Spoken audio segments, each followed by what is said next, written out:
baon na bako net. Ayan guys, oh, hindi na makahon yung bako, lumubog sa putik. Wala na, hindi na makahon.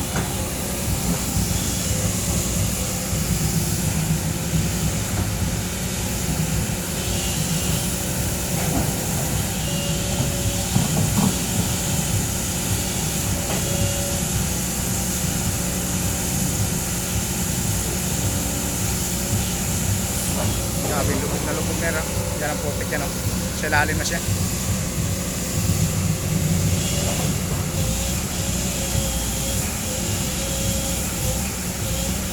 Hanapan ng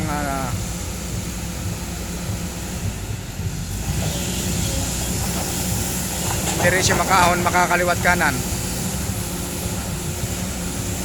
Abante lang talaga. Hindi rin siya makaatras. Anong gagawin natin dyan?